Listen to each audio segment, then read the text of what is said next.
Welcome to alpha coaching centre. எல்லோருக்கும் வணக்கம். So நாம் இன்னைக்கு பார்க்கக்கூடியது சைக்காலஜி, அதாவது யூனிட் 4 மோட்டிவேஷன் அண்ட் லேர்னிங் அப்படிங்கிற பாடத்திலிருந்து previous year question paper. Okay, இது பார்ட் 1 வீடியோ. ஏன்னா நிறைய கொஸ்டின்ஸ் இருக்கு, அதனால வந்து பார்த்தீங்க அப்படின்னா ரேண்டமாக ஒவ்வொரு பார்ட்டாக பார்க்கலாம். இது தனியாக ஒரு பிளேலிஸ்ட் வந்து இருக்கும். ஓகேங்களா, alpha coaching centre YouTube channel வந்து பார்த்தீங்கன்னா தனியாக ஒரு பிளேலிஸ்ட் இருக்கும். அந்த பிளேலிஸ்ட்டில் வந்து நீங்கள் ஒன் பை ஒன்னாக நீங்கள் பார்த்துக்கலாம் வீடியோ. சரிங்களா? ஸோ மறக்காம நம்ம சேனலை சப்ஸ்கிரைப் பண்ணிக்கோங்க. இது மாதிரி ஒவ்வொரு யூனிட்டுக்காக நாம் வந்து பார்த்தீங்கன்னா ப்ரீவியஸ் இயர் கொஸ்டின் பேப்பர் வந்து அப்டேட் பண்ணுவோம். நீங்கள் ஒவ்வொன்றா நீங்கள் வந்து பார்த்துக்கலாம். சரிங்களா? தேடி படி ரொம்ப ரொம்ப ஈஸியாக இருக்கும். சரிங்களா?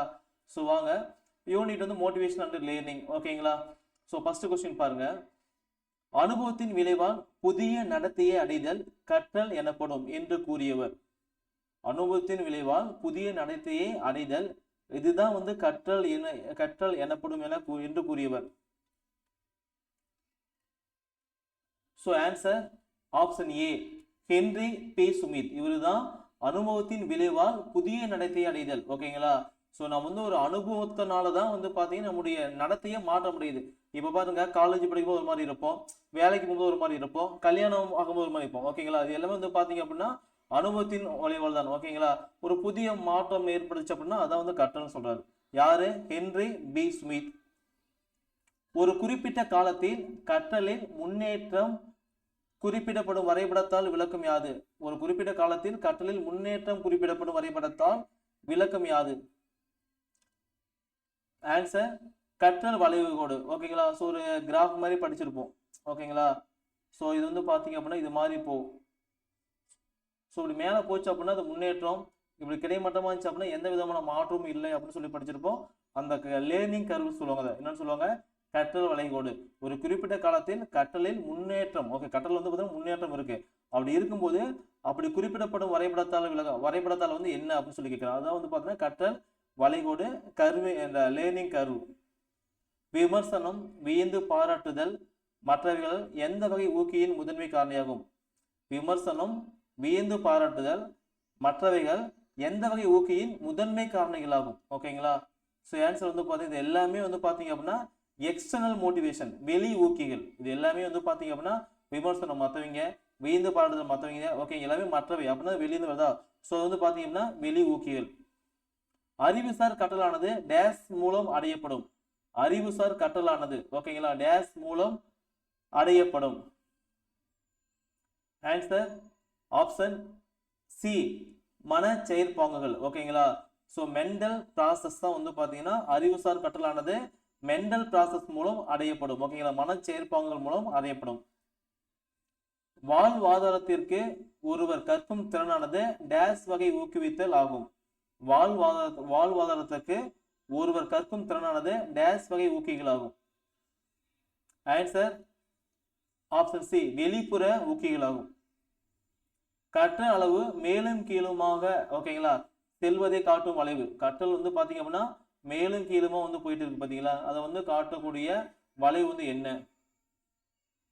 ஆன்சர் ஆப்ஷன் பி, படி வளைவு. ஓகே, என்ன சொல்லுவாங்க? அதை மேலும் கீழுமா போயிட்டு இருந்துச்சு அப்படின்னா அது வந்து படி வளைவுன்னு சொல்லுவாங்க. சரிங்களா? ஸோ இந்த பாடத்தை பொறுத்த வரைக்கும் ஓகேங்களா உங்களுக்கு வந்து ரெண்டா பிரிங்க. ஒன்று மோட்டிவேஷன், இன்னொன்று வந்து லேர்னிங். ஓகேங்களா? ஸோ இங்க பாத்தீங்க அப்படின்னா அதான் லேர்னிங். இதுல இருந்து இது வரைக்கும் பாத்தீங்க அப்படின்னா லேர்னிங்.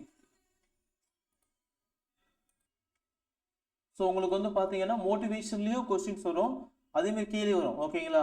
அந்த மாஸ்லோ தியரி ஆஃப் மோட்டிவேஷன் பார்த்தீங்களா, இதில் கண்டிப்பாக ஒரு கொஸ்டின் வந்து ஓகேங்களா. அதுக்கப்புறம் பியாஜே, பாவ்லோ, அதுக்கப்புறம் ஸ்கின்னரு, தாண்டேக்கு, ஓகே, ஜான் டூயி, அதுக்கப்புறம் கார்ல் ரோஜர்ஸ். ஓகேங்களா? இதில் இருந்து டெஃபினட்டாக ஒரு 2 அல்லது 3 கொஸ்டின்ஸ் வந்து கேட்டுருவோம். ஓகேங்களா? 2 அல்லது 3 கொஸ்டின்ஸ் இது மாதிரி தான். இது இங்கே தாண்டி கொஸ்டின்ஸ் எதுவும் கேட்க மாட்டோம். ஓகேங்களா? ஸோ காக்னிட்டிவ் தியரி வந்து ஜான் பியாஜ் என்ன சொல்லியிருக்காரு, பிஹேவியர், அதுக்கப்புறம் பிஹேவியர் தியரி, அதுக்கப்புறம் பாலோவோட கிளாசிக்கல் கண்டிஷனு, ஸ்கின்னரோட ஆப்ரண்ட் கண்டிஷன்ல. ஓகே, தமிழ் படிச்சு உங்களுக்கு ஈஸியாக இருக்கும். ஓகேங்களா? இங்கிலீஷ்ல பார்க்காதீங்க, அதே வந்து பார்த்தீங்க அப்படின்னா உங்களுக்கு தமிழ்ல வந்து இருக்கும், தமிழை பார்த்து படிச்சாங்க. ஓகேங்களா? ரொம்ப ஈஸியான படம். சைக்காலஜி ரொம்ப கஷ்டம் கிடையாது. நீங்க ப்ரீவியஸ் இயர் கொஸ்டின்லாம் தேடி படிச்சீங்க அப்படின்னா ஈஸியாக வந்து படிச்சிடலாம். சரிங்களா? ஸோ அடுத்த கொஸ்டின் பார்க்கலாம். ஊக்குவித்தலின் முக்கிய உத்தி என்று அழைக்கப்படுவது. ஊக்குவித்தலின் முக்கிய உத்தி என்று அழைக்கப்படுவது. ஓகேங்களா. ஊக்குவித்தலின் முக்கிய உத்தி வந்து பாத்தீங்க அப்படின்னா ஆன்சர் ஆப்ஷன் ஏ, கவனம் மற்றும் விருப்பம். இதுதான் ஊக்குவித்தலின் முக்கிய உத்தி. ஓகேங்களா, கவனம் மற்றும் விருப்பம்.